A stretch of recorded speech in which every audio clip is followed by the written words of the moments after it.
बिस्मिल्लाहिर्रहमानिर्रहीम। अस्सलाम वालेकुम टू ऑल ऑफ यू। उम्मीद है कि आप सब लोग खैरियत से होंगे। आज का हमारा topic related to political science है, David Easton's theory of system analysis. सबसे पहले हम डेविड ईस्टर्न का इंट्रोडक्शन देंगे। डेविड ईस्टर्न था कौन? David Easton was first American political scientist, first American political scientist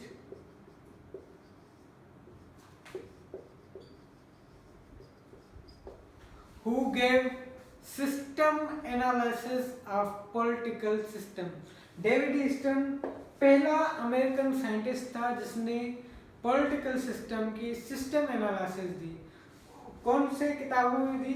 David eastern के दो किताबें जिनमें सिस्टम एनालिसिस की थ्योरी दी डेविड ईस्टर्न ने। पहला किताब है the political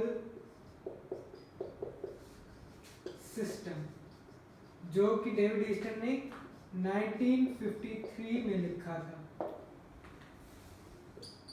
the political system में पहली बार किसी साइंटिस्ट ने, अमेरिकन साइंटिस्ट डेविड ईस्टर्न ने पॉलिटिकल सिस्टम की सिस्टम एनालिसिस दी। उसके अलावा दूसरी कौन सी किताब है डेविड ईस्टर्न की?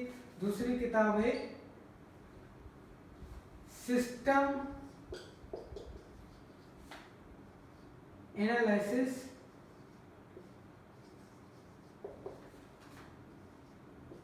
Of political life.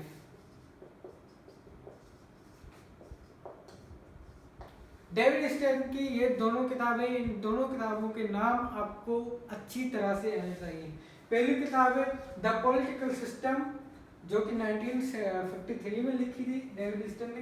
दूसरी किताब है system analysis of political life, जो कि 1965 में लिखी थी डेविड ईस्टर्न ने।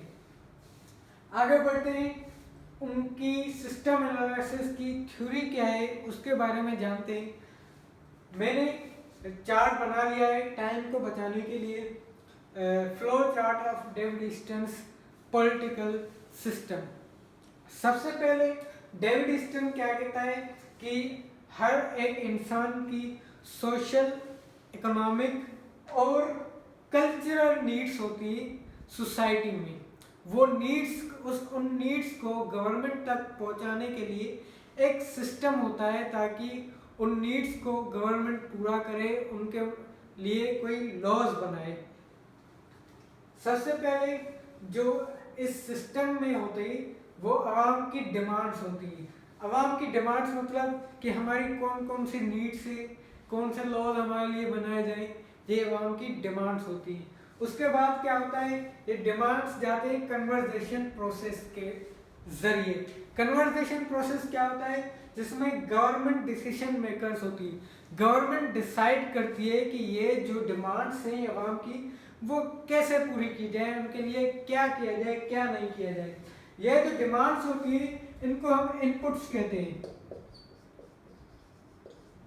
फिर जब वो कन्वर्सेशन प्रोसेस में जाकर कन्वर्ट होकर जब वो डिसीजंस और एक्शंस हो जाते हैं उनको हम आउटपुट्स कहते हैं। अब सवाल ये पैदा होता है, जब आउटपुट्स आ जाते हैं तब क्या होता है? तब जो गवर्नमेंट डिसीजन मेकर्स ने जो डिसीजन लिया है, जो एक्शंस लिए, उनका फीडबैक जो है वापस आवाम से लिया जाता है कि ये चीज़ आपके लिए सही है कि नहीं है, या इसमें कोई चेंजिंग आप करना चाहते हैं, या गवर्नमेंट ने कोई चेंजिंग की है तो आवाम उसकी सपोर्ट करता है या उसकी अपोजिशन करता है, एपैथी करता है।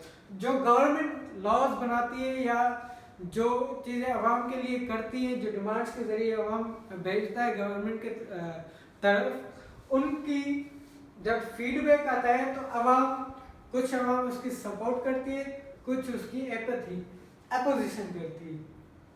उसके बाद ये सिस्टम पूरा हो जाता है और डिमांड्स कन्वर्ट हो जाती हैं एक्शंस में, डिसीजन जब हो जाता है। यहाँ तक हमारी डेविड ईस्टर्न की सिस्टम एनालिसिस की थ्योरी कंप्लीट हुई।